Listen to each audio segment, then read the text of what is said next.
आता आपण कार्यक्रमाच्या ज्याला आपण म्हणतो परमोच्च बिंदूकडे पोचलेलो आहोत. 11व्या बापट कुलसंमेलनात आता कुलरत्न पुरस्कार प्रदान सोहळ्याची वेळ आलेली आहे आणि त्यासाठी मी व्यासपीठावर आमंत्रित करू इच्छितो सर्व माननीय विश्वस्तांना. त्यांना विनंती आहे की त्या सर्वांनी व्यासपीठावर स्थानापन्न व्हावं. सर्वाहि सदा सज्जन सोयरे होतु किंबहुना सर्व सुखी पूर्ण होनीति निलोकी भजिजो आदि पुरुषी अखंडित आणि ग्रंथोपजीविये विशेषी लोकीये दृष्टा दृष्ट विजये होवावेजी येथ म्हणे श्री विश्वेश्वराहो हा होईल दान बसावो येणे वरे ज्ञान देवो सुखिया झाला सुखिया झाला सुखिया झाला. ओम शांती शांती शांती. सर्व उपस्थित बापट कुलोत्पन्नांचं बंधू भगिनींचं सहर्ष स्वागत. गेले 2 दिवस काल म्हणजे खरं तर परवा संध्याकाळी आपल्यातले अनेक जण इथे आले.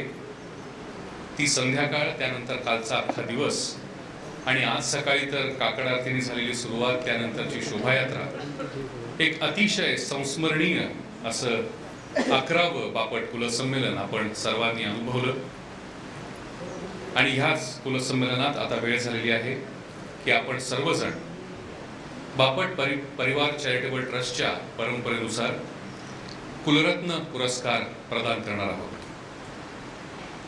तत्पूर्वी मी पुन्हा एकदा इथे नमूद करू इच्छितो की आपल्या सर्वांना या आनंदवनात रत्नागिरीच्या केळे गावात येण्याची संधी डॉक्टर गिरीश बापट आणि पूजाताई यांनी आपल्याला दिली आणि अतिशय प्रेमाने आपण सर्वजण अनुभवत आहोत ज्या प्रकारे आपल्या सर्वांची काळजी घेतली जात आहे, ज्या प्रकारे आपल्या सर्वांना भोजन आणि वेळोवेळी वेगवेगळे पदार्थ खायला घालून आपल्या सर्वांची क्षुधाशांती केली जात आहे. आणि गेल्या 2 दिवसात म्हणजे मला अगदी विश्वास वाटतो की गेल्या 2 दिवसात कोणीही भूक हा प्रकार अनुभवलाच नसेल. म्हणजे कदाचित आता मी नाही खात काहीतरी फॉर अ चेंज असंही अनेक जण म्हणणारे भेटले. त्यामुळे पुन्हा एकदा टाळ्यांच्या कडकडाटात आपण डॉक्टर गिरीश बापट आणि पूजाताई आणि त्यांचा संपूर्ण परिवार त्यांचे आभार मानूया. खरोखरच त्यांच्या कष्टांमुळे आज हे 11वं कुलसंमेलन अतिशय यशस्वी झालेलं आहे. आपल्या सर्वांचेही आभार, कारण अतिशय मोठ्या संख्येने आपण इथे उपस्थित राहिलात. आणि सगळ्यात आनंदाची गोष्ट म्हणजे 50% अधिक बापट आज पहिल्यांदा कुलसंमेलनात सम्मिलित झाले आहेत. त्या सर्वांसाठी देखील पुन्हा एकदा टाळ्या. आणि आता टाळ्या वाजवण्यात कुठलीही कुचराई आपण करायला नको, कारण हे शेवटचं सत्र आहे. या सत्रानंतर आपण भोजनाचा आस्वाद घेणार आहोत आणि कुलसंमेलन आपण तांत्रिकदृष्ट्या ह्या सत्राबरोबरच संपणार आहे. कुलरत्न पुरस्कार हा एक अतिशय महत्त्वाचा, अतिशय मानाचा असा हा पुरस्कार बापट परिवार चॅरिटेबल ट्रस्टतर्फे गेल्या 1 दशकाहून अधिक काळ दिला जातो. बापट परिवार चॅरिटेबल ट्रस्टच्या संस्थापकीय अध्यक्षा कैलासवासी विद्याताई बापट यांच्या काळात सुरू झालेला हा पुरस्कार आज 11व्या बापट कुलसंमेलनात देखील आपण देणार आहोत. साधारणपणे दरवर्षी एक कुलरत्न पुरस्कार देण्याचा मानस आम्ही ठेवलेला आहे आणि तो पाळण्याचा आम्ही तंतोतंत प्रयत्न करत असतो. त्यानुसार आज देखील, कारण गेलं 1 वर्षामध्ये गॅप होती, त्यामुळे ह्या कुलसंमेलनात आपण 2 कुलरत्न पुरस्कार देणार आहोत.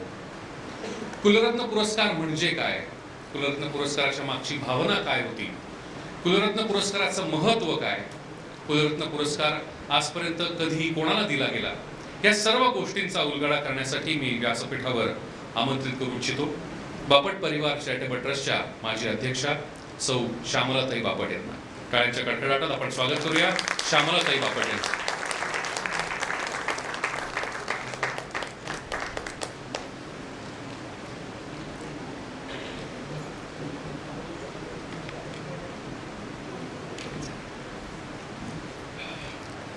नमस्कार. आज आपल्या कुलसंमेलनाचा सांगता समारंभ आहे. हा कळस आहे आपल्या सगळ्या कार्यक्रमाचा की आपल्या बापट परिवारातील मान्यवरांना आपण कुलरत्न पुरस्कार देत असतो. आत्तापर्यंत म्हणजे 22 सालापर्यंत आपण जे कुलरत्न पुरस्कार दिले त्यांची नावं मी आधी सांगते. त्यातील 2 आत्ता इथे हजर आहेत. त्यांचं पहिल्यांदा आपण स्वागत करूया. माननीय जस्टिस बापट आणि एअर मार्शल प्रदीप बापट.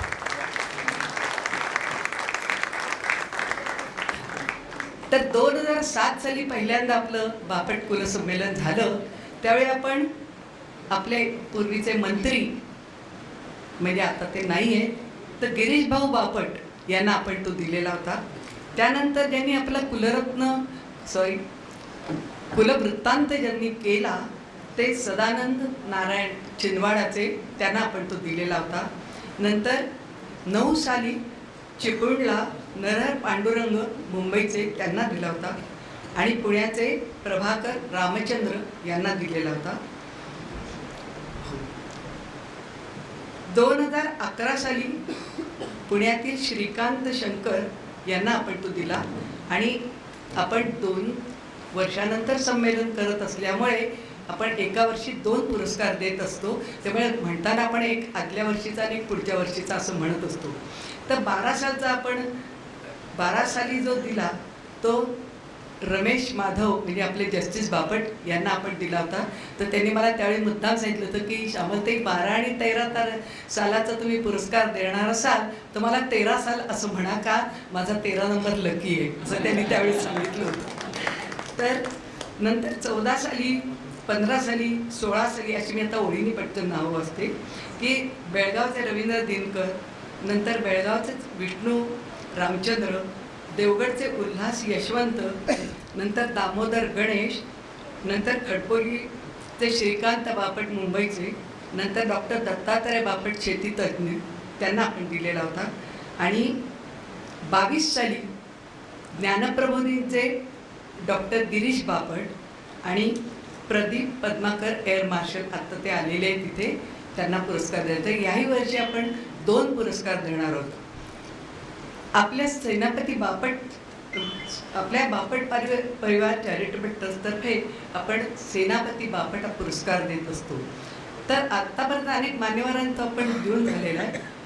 आणि आपल्या कुलाला भूषणावं असलेले असे सेनापती बापट म्हणजे जे क्रांतिकारक होते आणि मुळशी लढ्यातले प्रणेते असं ज्यांना आपण म्हणतो, त्यांचं स्मरण आपल्याजवळ राहावं म्हणून आपण त्यांच्या नावे हा पुरस्कार देत असतो.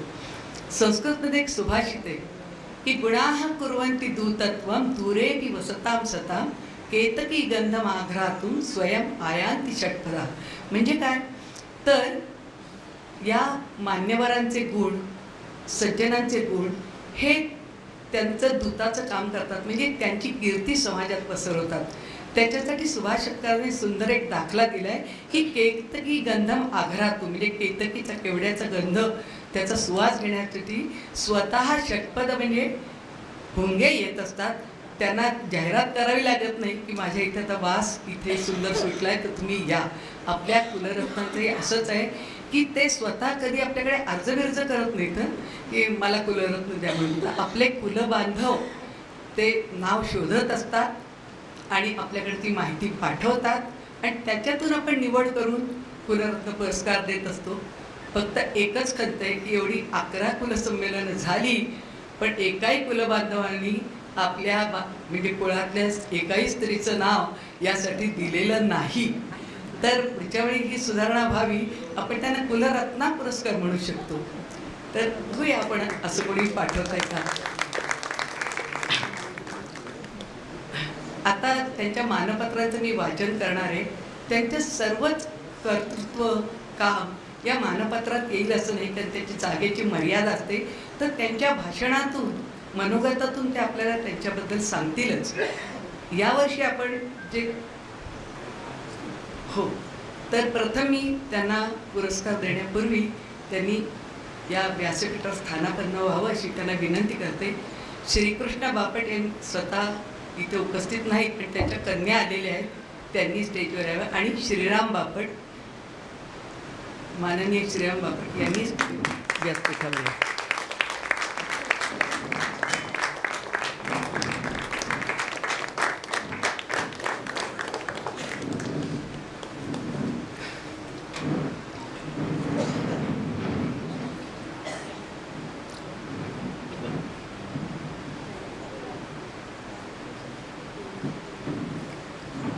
यावेळचे जे आपले मान्यवर आहेत, तर त्यातले एक जण आहे माननीय श्रीकृष्ण गजानन बापट आणि दुसरे आहेत श्रीराम गजानन बापट. योगायोग पहा की त्याच्या दोघांच्याही पिताश्रींची नावं गजानन अशी आहेत. ते बंधू नाही आहेत, पण कुलबांधव मात्र नक्की आहेत. तर आपण आता त्यांच्या मानपत्राविषयी मी वाचणार आहे. त्यांच्या मनोगतातून ते त्यांची पूर्ण माहिती आपल्याला देतीलच. प्रथमतः माननीय श्रीराम गजानन बापट यांच्या मानपत्राचं मी वाचन करते.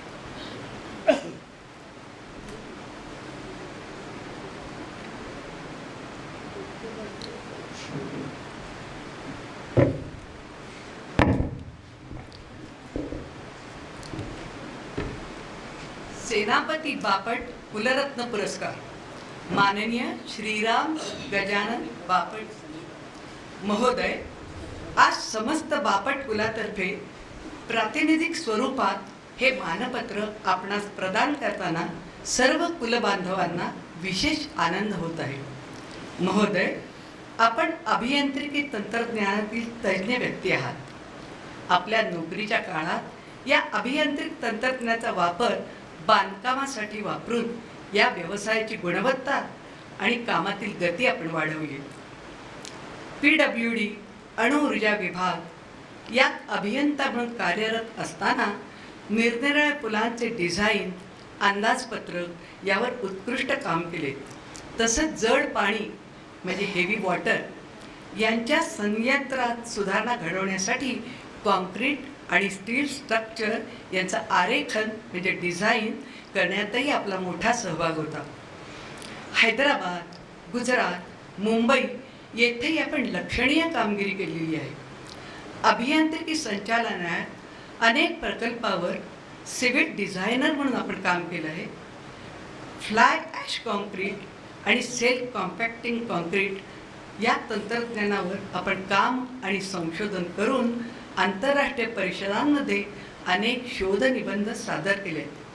आपणास रिओ डायनामिक कॉन्क्रीट पारितोषिक यासारखे अनेक पुरस्कार प्राप्त झाले आहेत.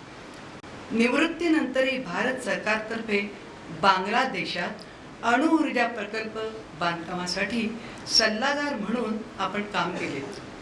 आपण श्री रामसिद्धिविनायक देवस्थान कणकेश्वर या मंदिराचे ट्रस्टी असून तेथील मंदिरात आपण पायाभूत सुधारणा आणि सुशोभीकरण केलं आहे. राष्ट्रीय स्वयंसेवक संघ आणि वनवासी कल्याणाश्रम यांच्याशी आपण जोडलेले आहात. आपला निवृत्तीचा काळही असाच व्यस्त असा आहे. आपण केलेल्या आणि करीत असलेल्या अशा भरघोस कार्यासाठी आपणास हा सेनापती बापट कुलरत्न पुरस्कार देताना समस्त बापट कुलास विशेष आनंद होत आहे.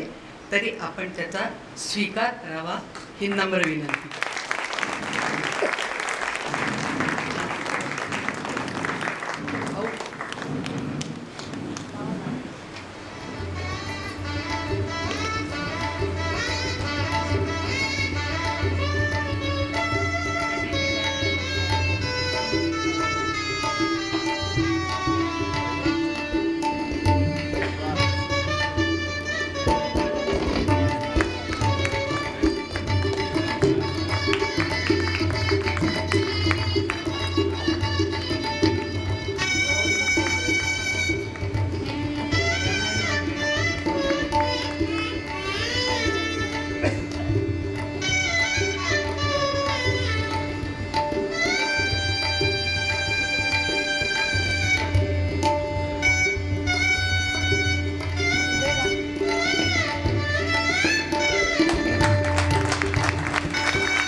मी आता श्रीरामजी बापट यांना त्यांचं मनोगत व्यक्त करावं अशी विनंती करते.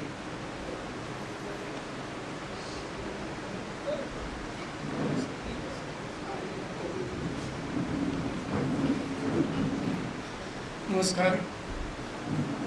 व्यासपीठावरील सर्व आणि उपस्थित विवृंद, मी पुनरुत्त पुरस्कार मला मिळाल्याबद्दल, मला दिल्याबद्दल बापट चॅरिटेबल ट्रस्टचा आभारी आहे. मी खेडेगावात तसं आलेला आहे. मूळ माणगावजवळ मोरबा म्हणून गाव आहे, तिथला मी आहे. आणि मूळ आमचं सातघर अलिबागजवळ आहे.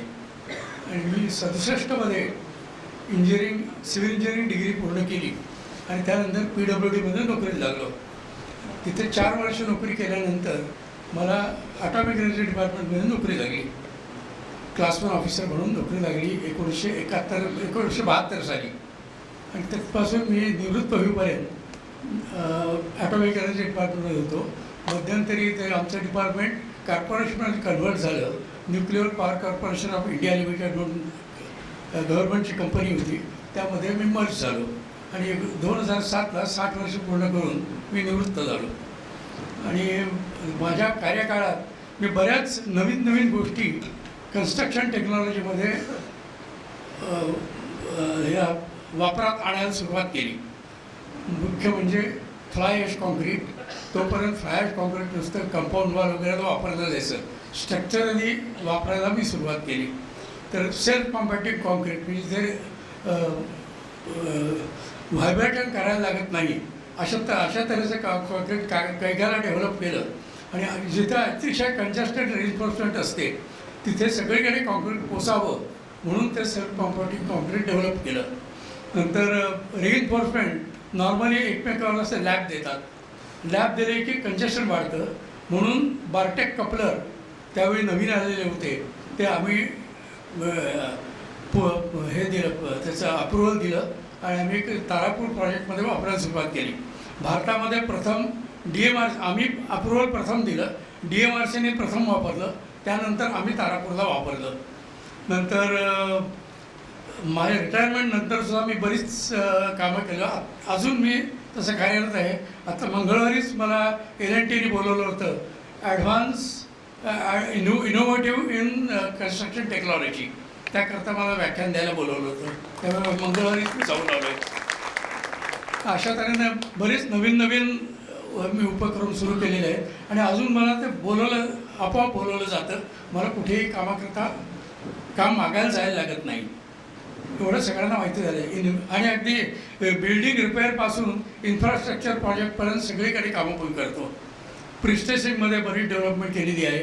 नंतर आता कॉन्क्रीटचं ultra high performance concrete develop केलेलं आहे. M150 ग्रेड, नॉर्मली M60पर्यंत लोक कॉन्क्रीट करतात, आम्ही M150 ग्रेडचं कॉन्क्रीट डेव्हलप केलं आहे. आणि तुर्भ्याचा जो ब्रिज झालेला आहे तो M150 ग्रेड कॉन्क्रीटचा झालेला आहे. त्यामुळे अगदी स्लीक मेंबर्स येतात, व्हॉल्यूम कमी होतं, वजन कमी होतं, फाउंडेशनवर वजन कमी येतं. अशा तऱ्हेनं बऱ्याच डेव्हलपमेंट करतो आहे. आणि नवीन कन्स्ट्रक्शनमध्ये सुद्धा काही केलेलं आहे. Light gauge steel frame structures अशी सुद्धा कामं केलेली आहेत. अशा तऱ्हेने बरीच कामं केलेली आहेत आणि अजून करायची इच्छा आहे. वनवासी कल्याण आश्रमाचं मी काम करत होतो आणि मी मुंबई महानगरचा 11 वर्ष अध्यक्ष होतो. त्याच्या आधी 3 वर्ष उपाध्यक्ष होतो. आणि आता मी सध्या त्यातून सुद्धा निवृत्त झालेलं आहे. फक्त कनकेश्वरचं जे श्रीराम सिद्धिविनायक देवस्थान आहे त्याचं मी अजून मुख्य ट्रस्टी आहे. आणि माझी 3री टर्म आहे. आधी 4 वर्षाच्या 2 टर्म झाल्या आणि आता माझी 3री टर्म आहे. आणि आता 2026ला 150वा उत्सव होणार आहे, त्यावेळीसुद्धा मीच कारभारी पंच म्हणून असणार आहे. तिथे बरीच कामं केलेली आहेत. ते अतिशय कठीण जागा आहे. म्हणजे खाली रेती जर ती 4,000 रुपयाला मिळाली तो वर न्यायचा खर्च 40,000 रुपये येतो, कारण हेड लोननी न्यायला लागतं. अशा तऱ्हेने तिथे कामं केलेली आहेत. धन्यवाद.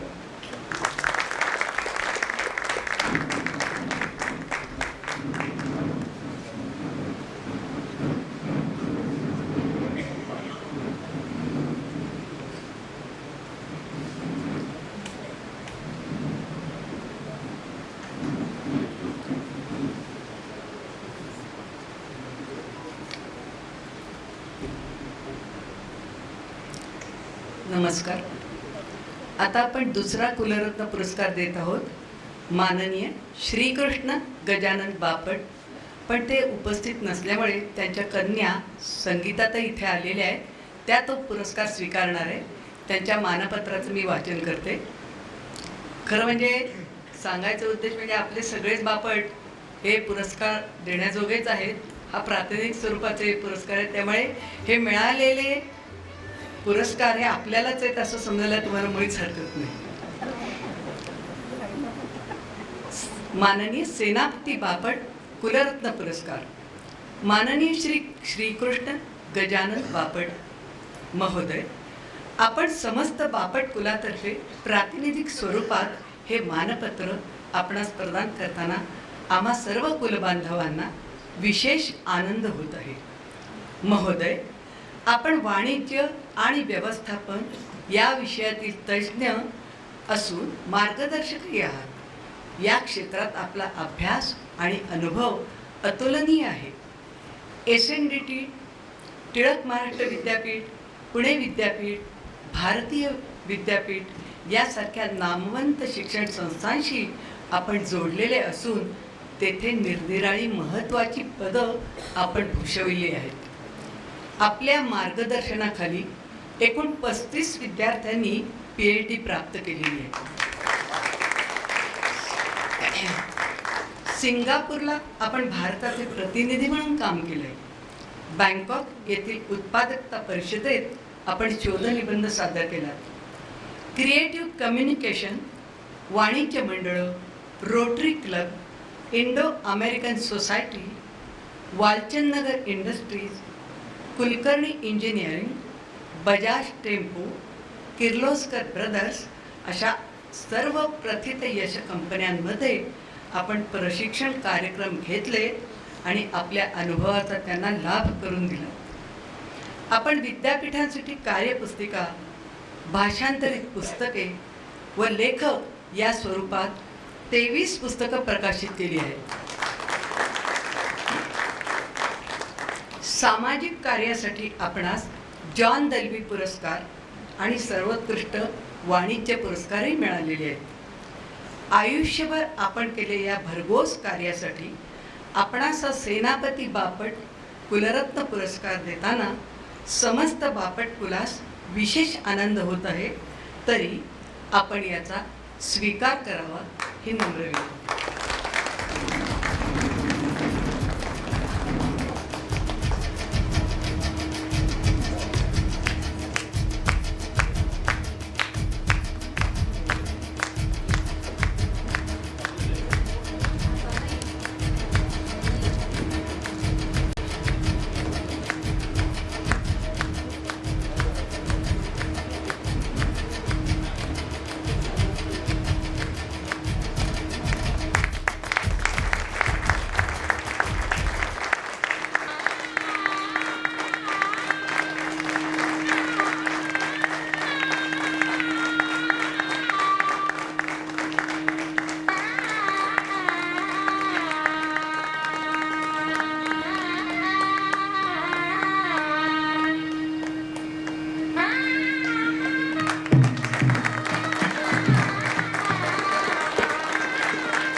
पुरस्कार स्वीकारायला एक स्त्री आलेली आहे. त्यामुळे पुढच्या वेळी कुलरत्न पुरस्कारासाठी एखाद्या आपल्यातील कर्तृत्वान स्त्रीचाही उल्लेख इथे यावा असं मला वाटतं. धन्यवाद. आता मी संगीताताईंना विनंती करते की त्यांनी आपलं मनोगत करावं.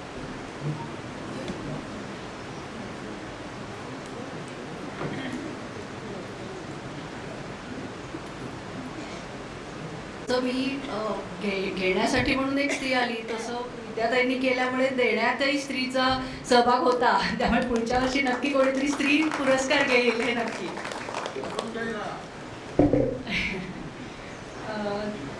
सगळ्यात आधी उल्लेख गौतम सरांनी केलाच आहे, पण तरीसुद्धा गिरीश बापट आणि कुटुंबियांनी नुसतं आपलं हे केलं नाही, पण त्यांनी चक्क बडदास्त ठेवली हा शब्द जास्त योग्य ठरेल. आणि त्यामुळे त्यांचे आभार मानण्यापेक्षा त्यांच्या ऋणात राहणं जास्त आवडेल. एवढ्या लोकांची सगळी तयारी करणं आणि उत्तम सोय करणं हे काही सोपं नाही. त्यामुळे खरंच त्यांचं मुद्दाम कौतुक करावंसं वाटतं. मानपत्रामध्ये काही गोष्टी लिहिलेल्या आहेत, त्यातल्या फक्त मी काही 1-2-3 वैयक्तिक बाबतीतल्या मनोगत मी माझ्या बाजूने व्यक्त करेन. जनरली एक पहिलं सांगते म्हणजे जनरली मुलांना पुरस्कार मिळतात आणि आईवडील बघायला येतात. तर आत्ता उलट झालं आहे की माझ्या वडिलांना पुरस्कार मिळाला आहे आणि मला तर खेळण्याची संधी मिळाली आहे, त्यामुळे मला खूप बरं वाटतं. माझे बाबा कर्मयोगी आहेत असं वाटतं मला, कारण ते प्रत्येक काम हे शुद्ध पवित्र अशा अंतःकरणाने करतात आणि यातून आपल्याला काय मिळेल हा विचार त्यांचा कधीच नसतो. म्हणजे नाव श्रीकृष्ण आहे तर खरंच ते तसं वागतात असं वाटतं मला.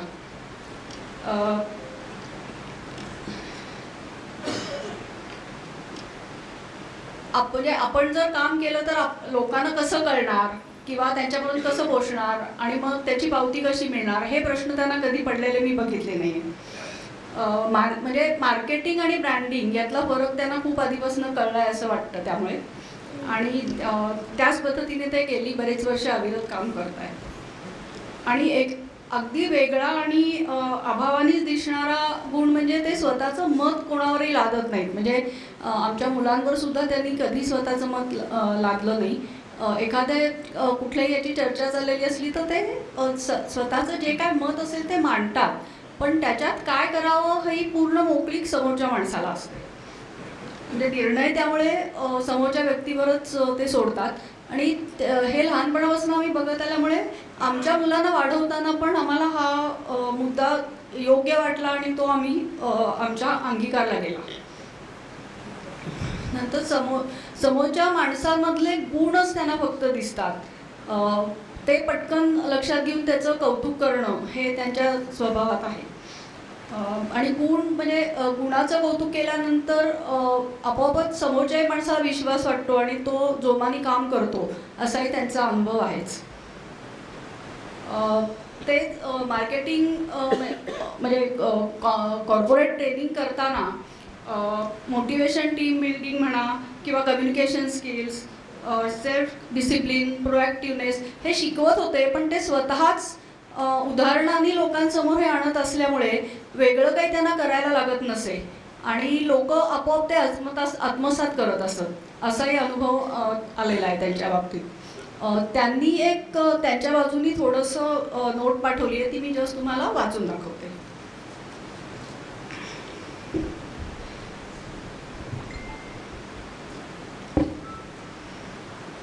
सेनापती बापट पुररत्न पुरस्कार आपण मला दिला त्याबद्दल मनपूर्वक धन्यवाद. आपले काम उत्तम प्रकारे चालू आहे, त्यासाठी काही मदत करण्याची माझी इच्छा आहे. आपली पुरस्काराची कल्पना खूप छान आहे, अधिक अर्थपूर्ण काम करण्याचा उत्साह त्यांनी वाढतो. बापट मंडळींच्या विचाराला स्थान देणारे एक मुखपत्र अवश्य प्रसिद्ध करावे अशी एक त्यांनी सजेशन दिली आहे. ते दिले की माझे काका म्हणजे त्यांचे काका कैलासवासी विष्णू कृष्ण बापट, वडील कैलासवासी गजानन कृष्ण बापट आणि त्यांचे चुलत भाऊ विनायक विष्णू बापट यांनी कुलवृत्तांतासाठी खूप मेहनत घेतली होती आणि वडिलांनी सुद्धा ते कॉलेजात असताना बापट मंडळींना भेटून माहिती संग्रहित केल्याची मदत केल्याची त्यांना आठवते. बापट कुलाचा इतिहास दैदिप्यमान आहेच, त्याविषयी वेळोवेळी वृत्तपत्रातून काही लेखन करता येईल का ते बघावं हे त्यांना सुचवावं असं वाटतंय. आणि सेनापती बापट यांच्यासारखे अनेक धुरंधर बापट होऊन गेले. सामान्यतः वैचारिक प्रगल्भता हे बापटांचे गुणवैशिष्ट्य आहे. सर्वांना बरोबर घेऊन विधायक कार्य करण्याकडे बापट मंडळींचा कल असतो. हे आपण जे कार्य करत आहात हे त्याचंच एक उदाहरण आहे. असं त्यांनी म्हटलेलं आहे. थँक्यू.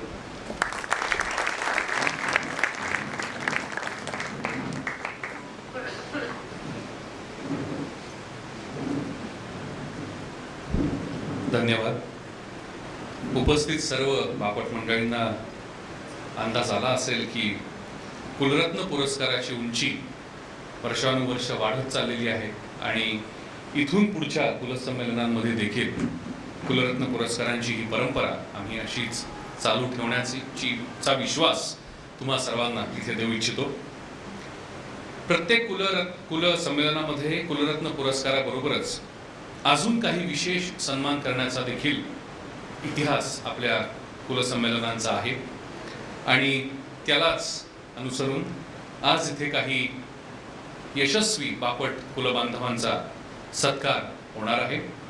प्रत्येकाने आपापल्या क्षेत्रामध्ये काही दैदिप्यमान कामगिरी केली असल्यामुळे आपण तो सन्मान त्यांचा इथून या व्यासपीठावरून करत असतो आणि तो आता आपण अनुभवणार आहोत. सर्वप्रथम मी या विशेष सत्कारासाठी व्यासपीठावर आमंत्रित करू इच्छितो विनायक बापट, जे रोह्याचे आहेत आणि वेदपाठ शाळेत विद्यार्थी आहेत.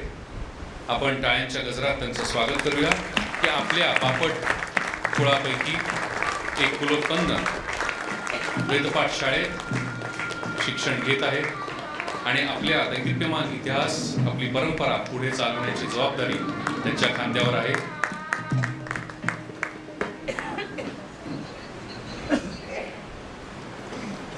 असं ते सण चालू आहे. शाळेचा कडकडाट करूया आपण विनायक बापट रोह्याचे. देणारेही विनायक बापट, घेणारेही विनायक बापट. आय थिंक मंचावर 3 विनायक बापट आहेत.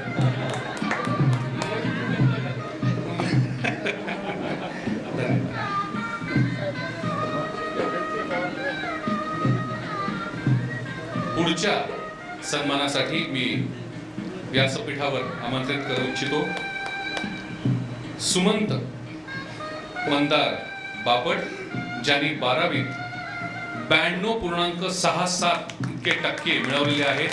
आपण टाळ्यांच्या कडकडाटात स्वागत करूया.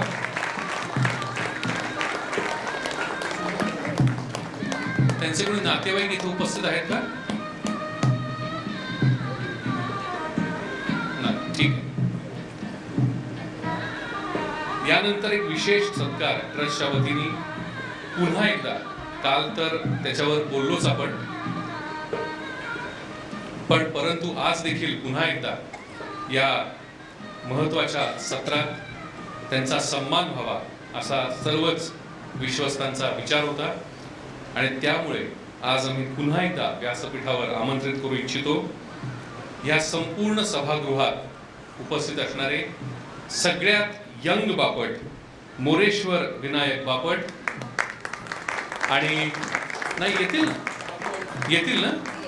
हा, नाही ते व्यासपीठावर फोटो यायला पाहिजे. ते मग ते आपल्याला जास्त फिटनेस आहे त्यांचं.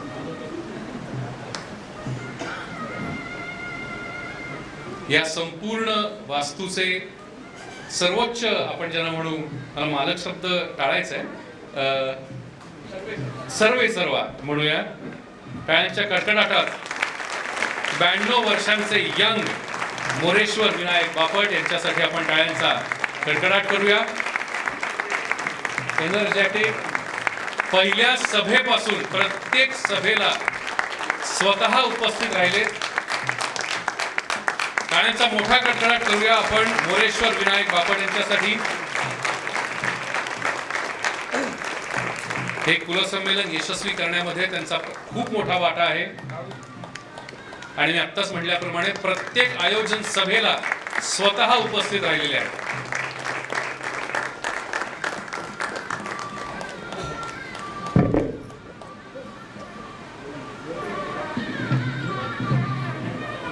बोलायचंय? माईक आहे ना दादा, एक माईक द्या. थांबा माईक देतो. नाही, मी मोरेश्वर विनायक बापट, माझं हे गाव आहे. लहानपणापासून मला बाहेरगावी शिक्षणासाठी जावं लागलं, म्हणजे पाली रोहा वगैरे या ठिकाणी माझं शिक्षण झालं आहे. त्यानंतर मुंबईला जागा घेतली, मुंबईला गिरगाववर जागा घेतली हवाची वाटमध्ये, आणि त्यानंतर पुढील आयुष्य इकडचं झाल्यानंतर आपल्या केळेगावात मी आलो इथे आणि आता या ठिकाणी स्थिर झालो आहे. माझा व्यवसाय म्हणजे पोस्टात मी नोकरीला होतो, गाडीवर चलता फिरता कारखाना, याच्यावर जवळजवळ 15 वर्ष मी काम केलेलं आहे.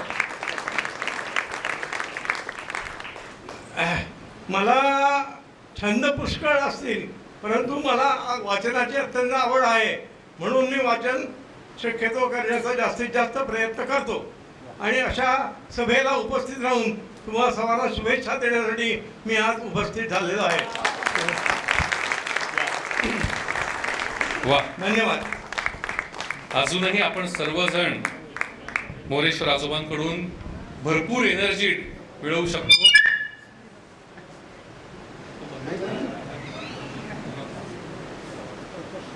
धन्यवाद. जोरात वाजवू आपण, म्हणजे इच्छा असेल तर जोरात वाजवू, काय काही हरकत नाही.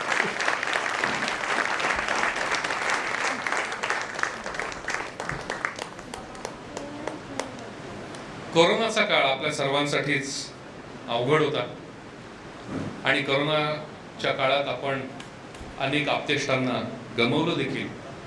परंतु ह्या अतिशय नाउमेदीच्या भीषण अशा काळामध्ये कुठेतरी उमेद दिसावी म्हणून एक अतिशय नवीन अशी संकल्पना त्यांनी पुढे आणली. आपल्यातलेच कुलोत्पन्न कविवर्य वसंत बापट यांच्या 100 कविता आपण कुलोत्पन्नांनी वाचाव्या, त्याचं रेकॉर्डिंग करावं आणि त्या बापट परिवार चॅरिटेबल ट्रस्टच्या यूट्यूब चॅनलवर पब्लिश कराव्यात असा विचार श्री विसूभाऊ बापट यांनी पुढे आणला. आणि नुसताच पुढे नाही आणला तर तो यशस्वी केला.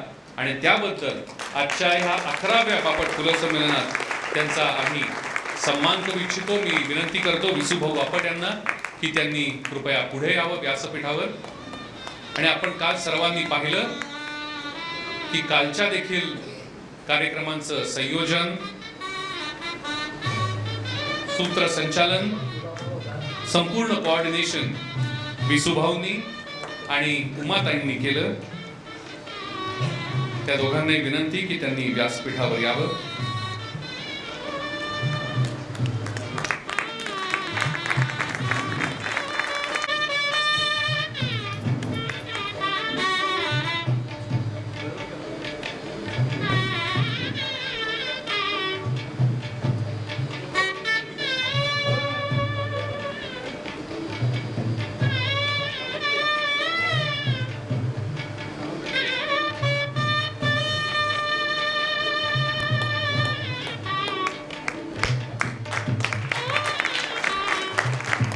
आपण टाळ्यांच्या कडकडाटात अभिनंदन करूया श्री विसूभाऊ बापट आणि उमाताईंचं.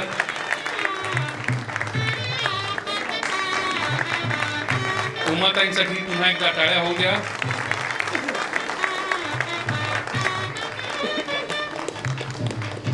धन्यवाद विसूभाऊ, धन्यवाद उमाताई.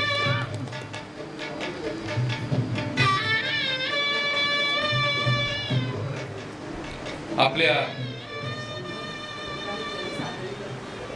जरूर उमाताईंनी इथे नमूद केलेलं आहे आणि ते सर्वांपर्यंत पोहोचवतो की ह्या प्रोजेक्टमध्ये 100 कवितां वाचनासाठी ज्या सर्व कुलोत्पन्नांनी योगदान दिलं त्या सर्वांच्या वतीनं त्यांनी सन्मान स्वीकारलेला आहे. त्यामुळे त्या सर्वांसाठी आपण एकदा टाळ्या वाजवूया.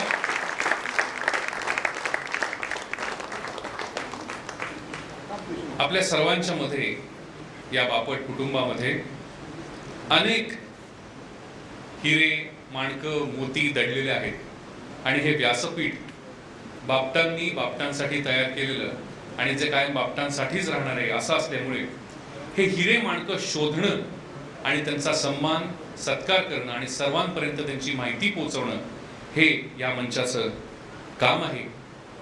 आणि त्यामुळे आता मी अशा एका व्यक्तीला मंचावर बोलवणार आहे की ज्यांनी राज्य नाट्य स्पर्धेमध्ये पारितोषिक मिळवून बापट कुटुंबाचं कीर्ती बापट कुटुंबाचं नाव महाराष्ट्राच्या कानाकोपऱ्यात पोहोचवलं. नाट्य संगीत सारख्या अतिशय अवघड अशा विषयामध्ये, म्हणजे सादरीकरण जसं अतिशय अवघड असतं आपल्या सर्वांना माहिती आहे, अशा प्रकारच्या स्पर्धेमध्ये राज्य नाट्य स्पर्धेत ज्यांनी बक्षीस मिळवलं अशा अनामय बापटला मी व्यासपीठावर आमंत्रित करू इच्छितो. त्याचं गाणं आपण सर्वांनीच काल अनुभवलं.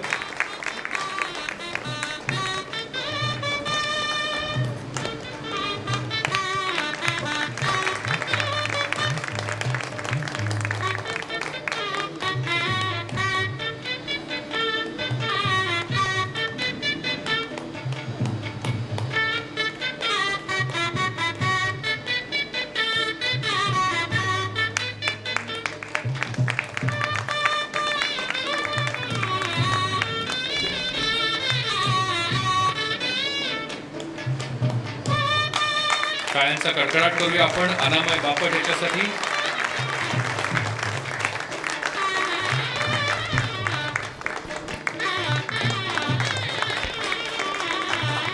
मला विश्वास वाटतो की अनामयला विशेष आनंद झाला असेल, कारण आई, वडील, पत्नी या सर्वांच्या उपस्थितीत आज त्याचा सन्मान होतोय.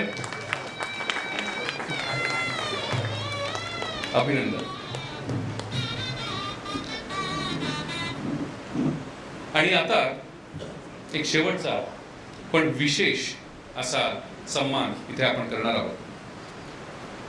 आता काही महत्वाच्या कामामुळे आज ते आपल्यामध्ये इथे उपस्थित नाही, ते आले होते, परंतु प्राईम मिनिस्टर ऑफिसमधनं त्यांना एका विशेष सभेसाठी आमंत्रण मिळाल्यामुळे त्यांना जावं लागलं. पण तरीही त्यांच्या अनुपस्थितीत देखील आपण त्यांचा सन्मान इथे करणार आहोत. आपल्या भावना त्यांच्यापर्यंत पोहोचतील असा मला विश्वास वाटतो. आज कोकण रेल्वेच्या विभागीय व्यवस्थापकपदी नियुक्ती झालेले रत्नागिरीचे सुपुत्र श्री शैलेश बापट यांचा आपण इथे सन्मान करणार आहोत. रत्नागिरीचा सुपुत्र एवढ्या मोठ्या पदावर गेल्याबद्दल सर्व बापट कुटुंबियाला, सर्व रत्नागिरी वासियांना त्यांचा अभिमान वाटतो. त्यांचे कष्ट, चिकाटी, काम, स्वभाव, गुणवत्ता, हुशारी अशा अनेक पैलूंमुळे त्यांचं व्यक्तिमत्व मोठं झालं.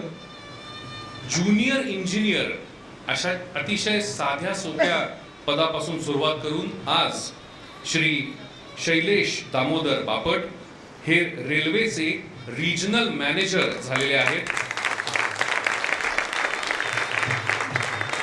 आणि सांगण्याला अभिमान वाटतो की मुंबई म्हणजे मुंबईपासून ते गोव्यापर्यंतचा संपूर्ण इलाका हा त्यांच्या मार्गदर्शनाखाली काम करतो आणि त्यातले सर्व विभाग त्यांच्या मार्गदर्शनाखाली काम करतात. अशा अतिशय महत्त्वाच्या आणि मोठ्या रिजनल मॅनेजर अशा रेल्वेच्या या पदावर श्री शैलेश दामोदर बापट आहेत. आज ते मी म्हटल्याप्रमाणे सभेमुळे इथे उपस्थित राहू नाही शकले, पण त्यांचे वडील आणि त्यांच्या मातोश्री इथे उपस्थित आहेत.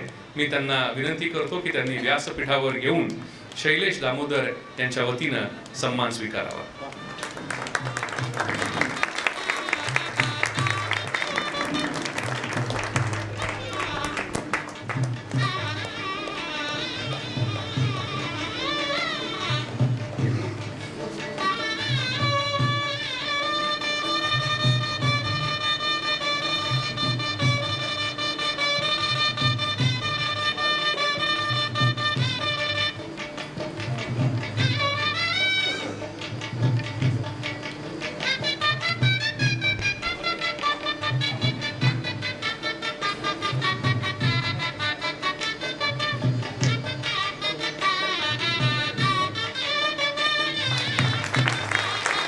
दामोदरजींनी बोलून दाखवलं की हे कर्तृत्व माझ्या मुलाचं आहे, तर मी कसा काय सन्मान त्याच्या वतीनं स्वीकारणार आहोत. म्हणलं आपल्या संस्कृतीत आई वडील हे देवाच्या ठिकाणी असतात आणि हे जर नसले तरी तुमचाही सन्मान तेवढाच मोठा आहे.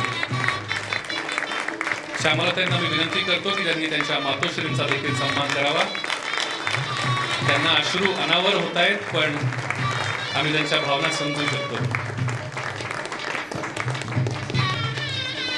Thank you very much. सर्वांनी बसून घ्यावं.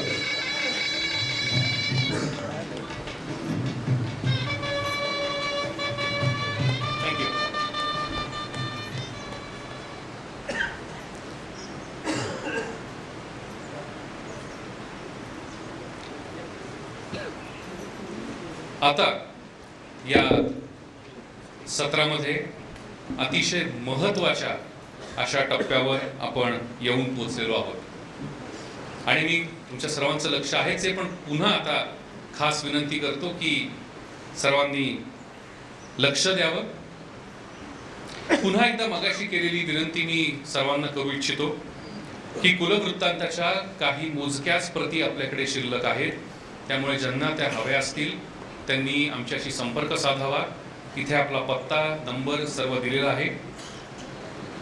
इथून हे व्यासपीठ किंवा हा मंच सोडून जाण्यापूर्वी, जेवणाला जाण्यापूर्वी रजिस्ट्रेशन डेस्कवर आपण आम्हाला भेटावं. जर आपण बापट कुळाच्या व्हॉट्सॲप ग्रुपशी जोडले गेलेले नसाल तर आम्ही तुम्हाला एक QR कोड, तिथे आम्ही सर्वजण असू, एक QR कोड दाखवू आणि ज्याच्या माध्यमातून तुम्ही संमेलित तुम्हाला करून घेता येईल आम्हाला. त्यामुळे न विसरता आपण जर सदस्य नसाल तर जरूर आम्हाला तिथे भेटा, कारण व्हॉट्सॲप हे तुम्हाला माहिती आहे अतिशय सोपं साधं असं माध्यम आता झालेलं आहे सर्वांची संपर्क साधण्याचं. बापट परिवार चॅरिटेबल ट्रस्टचा एक YouTube चॅनल देखील आहे. तुम्हा सर्वांना जर माहिती नसेल तर पुन्हा आम्ही रजिस्ट्रेशन डेस्कवर त्याचा पत्ता तुम्हाला देऊ. तो जरूर त्या चॅनलला सबस्क्राईब करा, कारण हे संपूर्ण कुलसंमेलन पुढच्या दीड ते 2 आठवड्याच्या काळामध्ये आम्ही प्रयत्न करू. सर, शक्य होईल ना आपल्याला? 1.5 ते 2 आठवड्याच्या काळामध्ये आम्ही आपल्या YouTube चॅनलवर हे संपूर्ण कुलसंमेलन प्रसारित करू.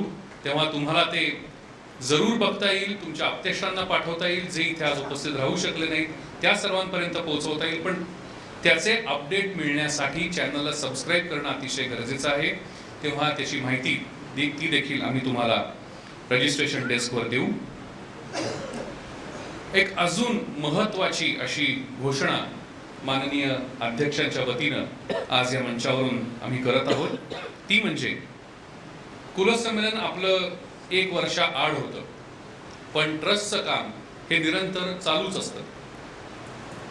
ट्रस्टच्या कामांची माहिती, जमा खर्च, कारण डोनेशन्स तुम्हा सर्वांच्या दातृत्वामुळे डोनेशन्स संस्थेला मिळत असतात. त्यातनं आपण खूप मोठी मदत, आर्थिक मदत, वैद्यकीय मदत, शैक्षणिक मदत विद्यार्थ्यांना करत असतो. तर त्याची माहिती, त्याचा आढावा तुम्हा सर्वांपर्यंत पोचावा म्हणून इथून पुढे दरवर्षी सप्टेंबर महिन्यामध्ये, म्हणजे ऑडिट वगैरे सगळं होऊन गेल्यानंतर सप्टेंबर महिन्यामध्ये दरवर्षी पुण्यात एक खुली सभा घेतली जाईल, ज्याची माहिती देखील व्हॉट्सॲपच्या माध्यमातून तुम्हा सर्वांपर्यंत पोहोचवली जाईल आणि कोणीही बापट कुलोत्पन्न त्या सभेला उपस्थित राहू शकतो. ते साधारणपणे रविवारी सकाळी अशी आम्ही ती आयोजित करू, जेणेकरून तुम्हा सर्वांना ज्यांना यायचंय ते येऊ शकतील. ही एक अतिशय महत्त्वाची बातमी माननीय अध्यक्षांच्या वतीनं तुम्हा सर्वांपर्यंत पोहोचवायची होती. अजून एक महत्त्वाचं कार्य आता इथे पार पाडायचं आहे, कारण आता हे समारोपाचं सत्र आहे आणि समारोपाच्या सत्रात परंपरेनुसार पुढचं कुलसंमेलन कुठे होणार याची माहिती कुलोत्पन्नांना आपण देत असतो. हे 11वं बापट कुलसंमेलन आहे आणि 12वं बापट कुलसंमेलन कुठे कधी होणार ह्याची माहिती देण्याची परंपरा आम्ही आता पार पाडणार आहोत. माननीय अध्यक्षांच्या अध्यक्षीय भाषणात कालच्या उद्घाटन सत्रात त्यांनी आवाहन केलं होतं आणि त्याला प्रतिसाद म्हणून तुम्ही पाहिलं की 2 आवेदनं 2 शहरांमधनं इच्छा पुढे व्यक्त केली गेली होती. एक इच्छा व्यक्त केली गेली औंध, सातारा, औंध म्हणजे पुण्यातला औंध नाही, साताऱ्याजवळचं जे औंध आहे तिथनं एक इच्छा मकरंजींनी व्यक्त केली होती आणि नागपूरकर बापटांनी देखील तिथे संमेलन घ्यावं अशी इच्छा व्यक्त करून दाखवली होती. तुमच्या माहितीसाठी सांगतो, नागपुरात कुलसंमेलन व्हावं ही खूप वर्षांपासूनची ट्रस्टची इच्छा होती आणि तसे प्रयत्नही केले गेले होते. माझं जर चुकत नसेल तर जवळपास 8 वर्षांपूर्वी, 8 ते 9 वर्षांपूर्वी आम्हाला आठवतंय, पुण्यातनं गरीब रथ जी ट्रेन नागपूरपर्यंत जाते, त्या रात्री आम्ही बसून सर्वजण नागपूरला गेलो नागपूरमध्ये कुलसंमेलन व्हावं म्हणून तिथल्या बापट कुलोत्पन्नांची सभा घेतली आणि प्रचंड मोठ्या संख्येने बापट त्या सभेला उपस्थित होते. म्हणजे कुलसंमेलनाच्या सभेसाठी 60 ते 70 माणसं आजपर्यंत कधी उपस्थित नव्हती, पण नागपूरात उपस्थित होते. त्यामुळे आम्हा सर्वांचं मनोधैर्य खूप उंचावलं की आता नागपुरात कुलसंमेलन नक्की होणार आणि मोठं होणार. पण अनफॉर्च्युनेटली ते तेव्हा होऊ शकलं नाही. जवळपास 8-9 वर्षांचा काळ उलटून गेला होता. त्यामुळे नागपूरचं महत्त्व आमच्या सर्वांच्या मनात होतं, कारण त्या इलाक्यात आजपर्यंत एकही कुलसंमेलन झालेलं नाही. आणि दुसरं जे आवेदन आलं होतं, जे सातारा औंध इथून आलं होतं, त्यांनी आजपर्यंत ट्रस्टकडे किमान 3 वेळा इच्छा प्रदर्शित करून दाखवली होती की औंधला या, साताऱ्यात या आणि तिथे आमच्या वाड्यावर, ऐतिहासिक वाडा आहे त्यांचा मोठा, तिथे कुलसंमेलन आयोजित करा. काही कारणामुळे तेही होऊ शकलं नव्हतं. चर्चा करताना आम्ही बुचकळ्यात पडलो की आता नागपूर का औंध, म्हणजे सातारा का नागपूर, याच्यामध्ये आमची मतविभागणी व्हायला लागली.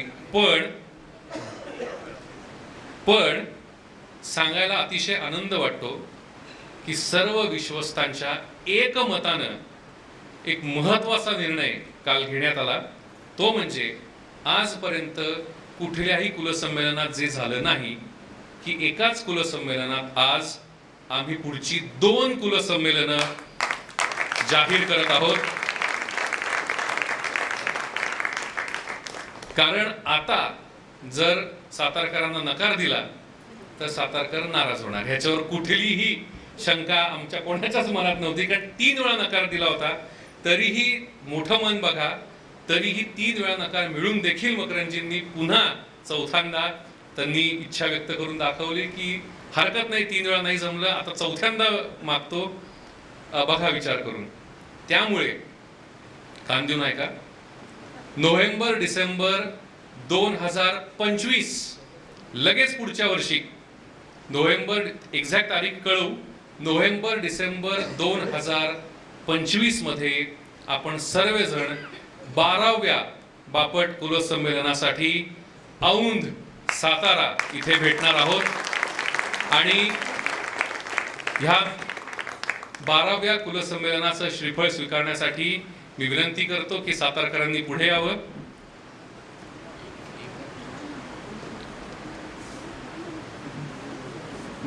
टाळ्यांचा कडकडाट करा, ती अख्ख्या कुलसंमेलनाची जबाबदारी घेत आहे.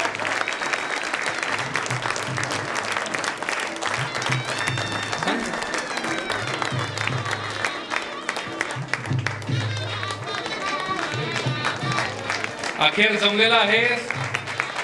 चलो सातारा.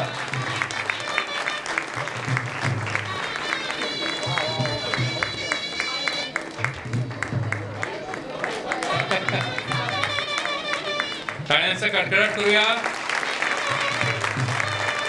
माझ्या माहितीनुसार वाई, पुणे, औंध, सातारा हे तिघही स्टेजवर उपस्थित आहेत.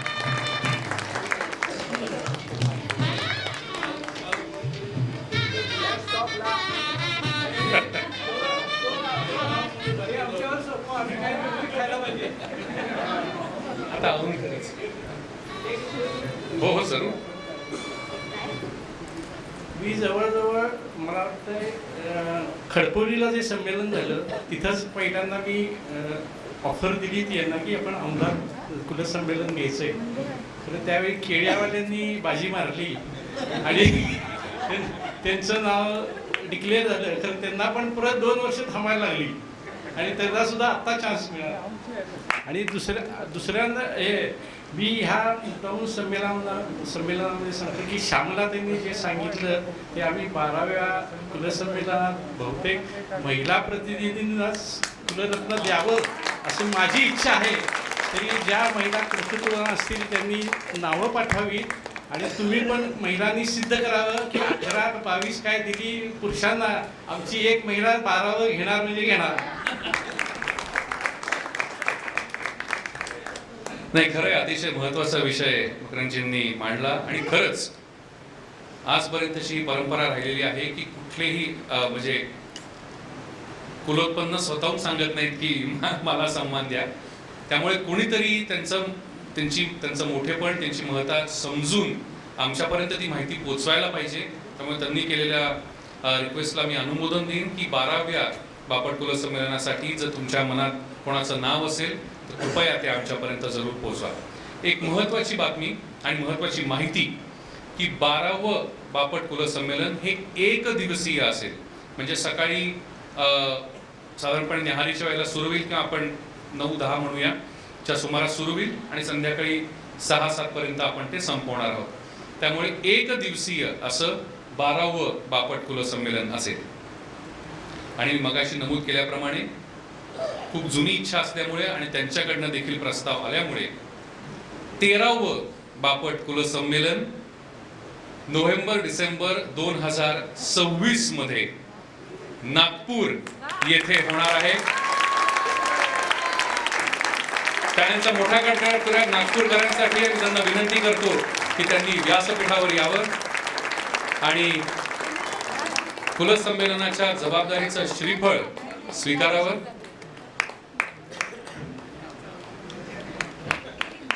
नाही, ती मागणी काल केलेलीच आहे की संत्र्याचं काहीतरी.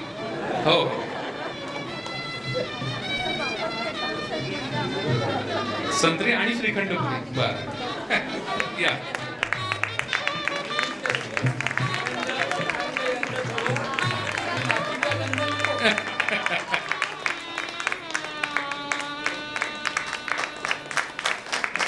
टाळ्यांचा मोठा कडकडाट करूया नागपूरकरांसाठी. 13वं बापट कुल संमेलन नोव्हेंबर-डिसेंबर 2026.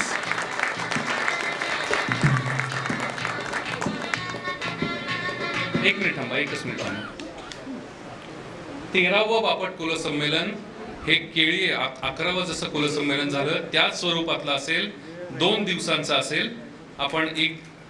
आपण सकाळी येऊन तो पूर्ण दिवस त्या रात्री स्टे करून दुसऱ्या दिवशी देखील 2 सत्र अशा स्वरूपाचं, म्हणजे जसं आत्ता आपण हे 11वं कुल संमेलन करत आहोत तसंच 13वं कुल संमेलन असेल. पुन्हा एकदा टाळ्यांचा कडकडाट नागपूरकरांसाठी. आणि नागपूरकरांच्या वतीनं तुम्हाला काही 2 शब्द बोलायचे असतील तर याच आहे. कोणी या.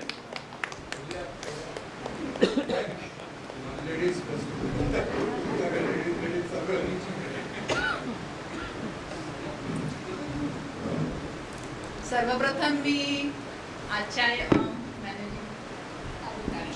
कार्यकारिणीला धन्यवाद, विश्वस्त मंडळाला धन्यवाद देईन की आमच्या प्रस्तावाचा तुम्ही विचार केला, आमच्यावरती विश्वास दर्शवला, याच्याबद्दल आम्ही ऋणी आहोत. त्याचप्रमाणे इथली ऊर्जा सगळ्यांना, मी प्रथमच यावेळेस आलेली आहे या संमेलनाला, त्यामुळे मला जो सगळ्या बापट म्हणजे म्हणतात ना कुलोत्पन्न घरी आहेत पण मी इथे आहे ना, सासूर वाशिणींचं कौतुक केलं होतं. तर खरंच आहे, घरातली स्त्री सगळ्यांचं नातं, जबाबदाऱ्या कुळाच्या निभवत असते हे त्यांनी पण दाखवलं. आणि त्याचप्रमाणे मी पण आज रिटायर्ड झाले त्याच्यामुळे इथे येऊ शकले आणि मला तुम्हा सगळ्यांना भेटून खूप आनंद झाला. आणि इथली ऊर्जा घेऊन गिरीश दादांची, पूजा बहिणींची जी काही उत्साह, आणखी त्यांनी जी मेहनत घेतली आहे ती सगळा उत्साह, ऊर्जा घेऊन मी जाते. आणि डेफिनेटली 26ला पण येण्याचा तुम्ही तर प्रयत्न करणारच आहात, पण मी पण 25ला येण्याचा प्रयत्न.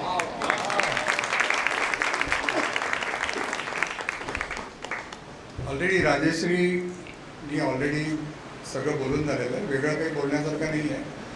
मी फक्त हा प्रस्ताव जेव्हा दिला तेव्हा विश्वस्तांना असं वाटलं की आम्हाला भरपूर कॉन्फिडन्स आहे.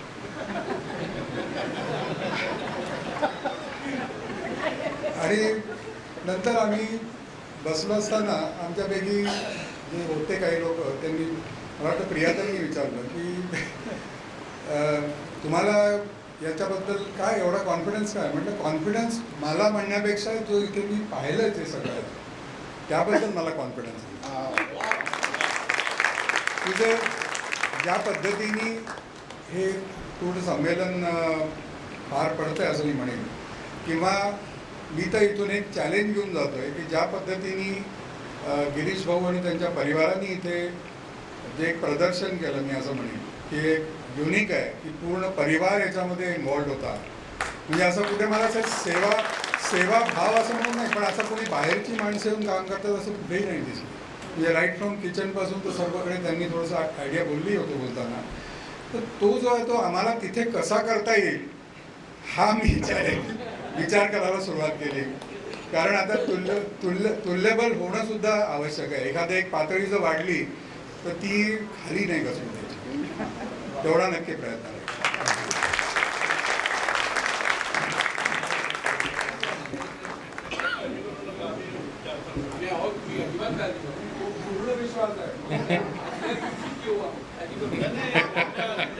ते त्याच्या आधी 4-5 वेळ काही काळजी नाही.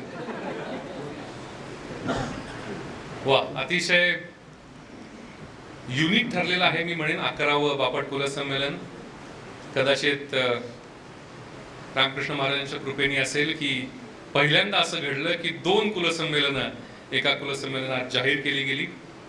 आणि मी नागपूरकरांना आणि सातारकरांना विनंती करीन आणि तुम्हा सर्व उपस्थितांना आणि या व्हिडिओ शूटिंगच्या माध्यमातून आपण ज्या सर्व बापट कुलोत्पन्नांपर्यंत पोहोचत आहोत त्या सर्वांना विनंती करीन की शक्यतो तुमच्याकडनं उत्तमोत्तम कुलरत्नांसाठीचे प्रस्ताव आमच्यापर्यंत पोहोचतील या सगळ्याची जबाबदारी आपण सर्वांनी घ्यावी. आणि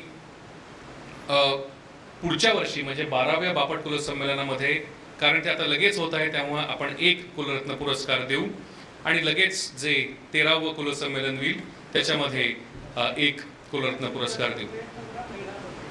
हो, तो प्रयत्न आमचा आहेच आहे की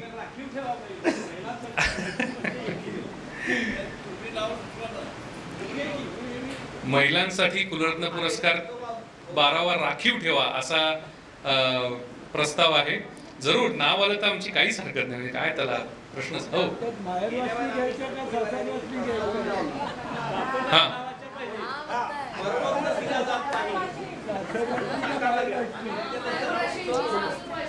बोलू आपण. बोल मी येतो.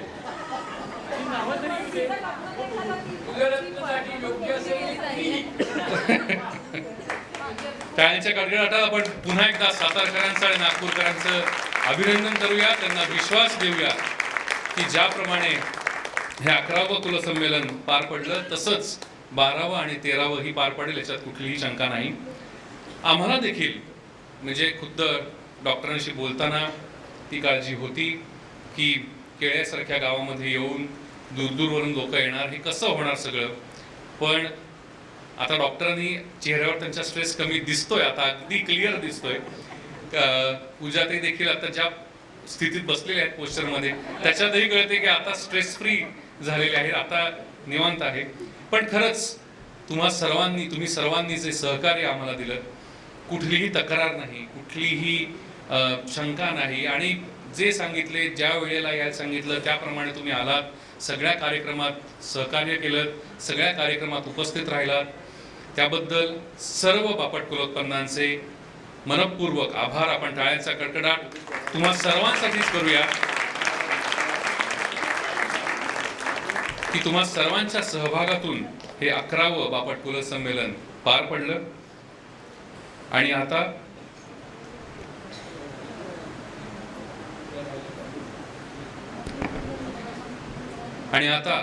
11व्या बापट कुलसंमेलनाचा समारोप करण्यासाठी आणि आभार प्रदर्शन करण्यासाठी मी ट्रस्टचे विश्वस्त श्रीकांत तथा भाऊ बापट यांना विनंती करतो की त्यांनी माईकवर यावं.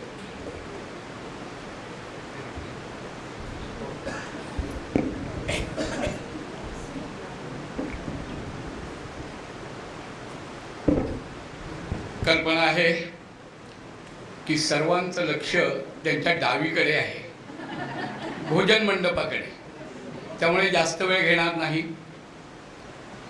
प्रथमतः एक गोष्ट नमूद करतो, आपल्या संतांनी एके ठिकाणी म्हणून ठेवलंय की पुत्र व्हावा ऐसा गुंडा ज्याचा तिही लोकी झेंडा. तर झेंडा मिरवणाऱ्या पुत्राचा सन्मान पाहण्यासाठी 2 मातोश्री आणि पिताश्री इथे एकत्र झाले, याचा अतीव समाधान अगोदर व्यक्त करतो. शैलेश बापट यांचे आई वडील आणि अनामईचे आई वडील यांचं मनःपूर्वक अभिनंदन. समारोप करताना आभार मानायचे, पण तत्पूर्वी मला असं वाटतं की या 11व्या संमेलनाचा समारोप करताना देवाजवळही काहीतरी मागावं. 2 मिनिटामध्ये आपण देवाजवळ काय मागायचं ते मी सांगणार आहे. मला कुसुमाग्रजांची एक कविता आठवते जी लहानपणी मी ऐकली होती. विसुभाऊंची क्षमा मागून, कारण कविता हा त्यांचा जन्मसिद्ध हक्क आहे, आमचा नव्हे. कुसुमाग्रज असं म्हणतात, प्रसन्न झाला देव मानवा, म्हणे सांग तुझं काय हवे ते. आदिम अवस्थेतला मानव प्रगती करण्यासाठी धडपडत असताना त्याला अचानक देव प्रसन्न झाला आणि देवाने विचारलं की तुला काय हवं. मानव म्हणाला, प्रसन्न झाला देव मानवा, म्हणे सांग तुझं काय हवे ते. शस्त्र हवे मज मानव बदला, साध्य सर्व हो पराक्रमाते. शस्त्र मागितलं, पराक्रमाने सगळं साध्य होईल. धरणी पादाक्रांत करू, रामराज्य निर्माण करू. द्यायला आला होता देव, तथास्तु म्हणाला. शस्त्र मिळालं, परिणाम काय झाला. शस्त्र मिळाले हो समरांगण, उभ्या भूमीचे हृदय विदारी. माखून या रक्तात राहिला, पुन्हा उभा देवाच्या दारी. शस्त्र मिळालं, संग्राम झाला, रक्तबंबाळ केले लोक स्वतः सकट, आणि पुन्हा देवाच्या दारी उभा राहिला. देव कृपाळू असतो. एवढं केल्यानंतर पुन्हा देव म्हणाला, काय हवे तुझं. शस्त्र मिळाले हो समरांगण, उभ्या भूमीचे हृदय विदारी. माखून या रक्तात राहिला, पुन्हा उभा देवाच्या दारी. काय हवे तुझं. आता कळलं, शस्त्र न पुरते. काय हवे तुझं, शस्त्र न पुरते. करील शास्त्रच मंगल जीवन, उदात्त हृदयी ये मानवता. स्वर्ग धरेचे करीन मीलन. मागितलं शास्त्र, मानवता निर्माण करीन आणि स्वर्ग आणि पृथ्वी यांचं मिलन घडवून आणीन. देव म्हणाला तथास्तु. शास्त्र मिळालं, परिणाम शस्त्र मिळाले, शास्त्र मिळाले. शस्त्र मिळाले, शास्त्र मिळाले. स्वर्गपरी स्वप्नातच राही, मानव हतबल आणिक उदास, पुन्हा प्रभूच्या दारी येई. शस्त्र आणि शस्त्रांनी काम झालं नाही. माणूस हतबल आणि हताश होऊन पुन्हा प्रभूच्या द्वारी राहिला. प्रभू कृपाळू आहे. पुन्हा प्रश्न आला, काय हवे तुझं. शस्त्र मिळाले, शास्त्र मिळाले. उभ्या भूमीचे हृदय विदारी. मानव हतबल आणिक उदास, पुन्हा उभा देवाच्या दारी. काय हवे तुझं. आता कळलं, बावर लोमी. काय हवे तुझं, बावर लोमी. साध देईना ह्या हृदयातून, देव म्हणे तुझं जवळी आहे. दीप लावतो तव माणूसपण, दीप लावतो तव माणूसपण. हे माणूसपण देवाजवळ मागायचं आहे. आभार तर मी मानलेले आहेत, मागणं शेवटी मागतो. पण या कुलसंमेलनासाठी डॉक्टर गिरीश बापट आणि कुटुंबीय यांचे मनःपूर्वक आभार. अशी व्यवस्था, असं नियोजन, अशी उत्तम आदरातिथ्याची संकल्पना सर्व बाबतांनी अनुभवली आणि तृप्तास्महा, उत्तम जेवण म्हणूनच तृप्तास्महा अशी आमची स्थिती आहे. एक गोष्ट गौतमला नमूद करून सांगतो जी मला जाणवले. डॉक्टर गिरीश आणि पूजाताई यांच्या चेहऱ्यावर मला चिंता काळजी दिसली होती, पण एक नमूद केली पाहिजे गोष्ट की जान्हवीच्या चेहऱ्यावर मात्र मला कुठेही चिंता काळजी दिसत नव्हती. हे एक वैशिष्ट्यपूर्ण मी अनुभवलं या ठिकाणी. ध्वनिवर्धकाची उत्तम व्यवस्था ज्यांनी केली त्यांनाही धन्यवाद देतो, आभार मानतो. व्हिडिओ चित्रीकरण करणारे ज्यांच्या हातामध्ये आमची शेंडी आहे की आम्हाला कोणत्या प्रकारे दाखवणार, त्यांनी उत्तम सहकार्य केलं, त्यांचंही आभार मानतो. आमच्यासाठी जे कष्टले ज्यांनी काम केलं, ज्यांनी प्रत्यक्ष मॅन्युअल वर्क म्हणजे कष्टाचं काम केलं, त्यांनाही धन्यवाद देऊन त्यांचंही आभार मानतो. सर्व उपस्थित कुलबंधूंचे आभार मानतानाच या ठिकाणी 2-3 लोकांनी स्टॉल लावले. आमचे प्रभाकर कुंटे आहेत किंवा अन्य लोक आहेत. सोमेश्वरच्या गोशाळावाल्यांनी आपलं प्रेझेंटेशन फार सुंदर केलं. आमच्या संमेलनाला त्यांनी शोभा आणली, त्यांचेही आभार मानतो. आता सासूरवाशिणींबद्दल बोललं तर त्याची फार चर्चा होते, म्हणून आता काही बोलत नाही. याशिवाय राहिलेल्या सर्व ज्ञात अज्ञात अशा आमच्या सहकार्यकर्त्यांसाठी, आमच्या मदतकर्त्यांसाठी अभिनंदन त्यांचं करून त्यांचेही आभार मानतो. मागायचं काय तर पुन्हा एकदा कवितेकडे जाऊ, पुन्हा एकदा कवितेकडे जाऊ आणि पसाय दानाकडे जाऊ. गेल्या 2-3 महिन्यातल्या वातावरणावरून मला हे वाटत होतं की ज्ञानोबांच्या भाषेत काहीतरी मागायला पाहिजे. काय मागायचं तर ज्ञानोबा रायांच्या चरणावर लोटांगण घालून, कारण त्यांच्या काव्यपंक्तीला हात लावायची यत्किंचितही पात्रता, गची पात्रता सुद्धा माझ्याजवळ नाही. पण ज्ञानेश्वरांच्या शब्दातच किंचित बदल करून म्हणतो, जे खणांची व्यंकटी सांडो तया सत्कर्मी रती वाढो, बापटा परस्परे पडो मैत्र जीवाचे, दुरितांचे तिमिर जावो, दुरितांचे तिमिर जावो, बापट स्वधर्म सूर्य पाहो, जो जे वांछील तो ते लाहो, बापट मात्र. एवढंच सर्व परमेश्वराजवळ मागूया आणि पुढल्या कुलसंमेलनाकडे प्रस्थान ठेवूया. यातूनही कुणाचे आभार धन्यवाद व्यक्त करायचे राहिले असले तर त्यांच्याप्रतीही धन्यवाद म्हणतो, आभार मानतो आणि या ठिकाणी थांबतो. यानंतर अनामय बापट पसायदान म्हणतील आणि त्याने या कार्यक्रमाची सांगता होईल, या कुलसंमेलनाची सांगता होईल असं माननीय अध्यक्षांच्या वतीने मी घोषित करतो. धन्यवाद. जय परशुराम. सगळ्यांनी उभं राहूया आपण. आता विश्वात्मके देवे येणे वाक्यज्ञे तोषावे, तोषो निमज द्यावे पसायदानही, जे खळांची व्यंकटी सांडो तया सत्कर्मी रती वाढो, भूता परस्परे जडो मैत्र जीवांचे, दुरितांचे तिमिर जावो, विश्वस्वधर्म सूर्ये पावो, जो जे वांछील तो ते लाहो, प्राणिजात वर्षत सकळ मंगळी, ईश्वर निष्ठांची मांदियाळी, अनवर्त भूमंडळी भेट तू भूता, चला कल्पतरूंचे आरव, चेतना चिंतामणीचे गाव, बोलते जे अर्णव पियुषांचे,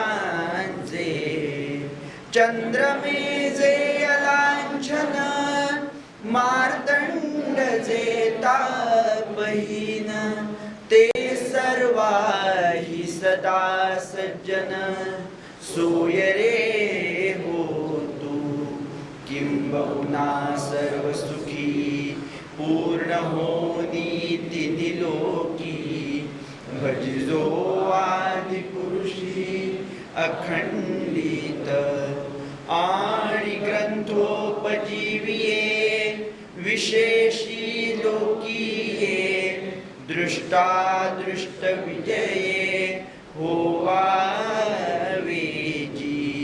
येथ म्हणे श्री विश्वेश्वराहो, हा होईल दान पसाहो, येणे वरे ज्ञान देवो, सुखिया झाला,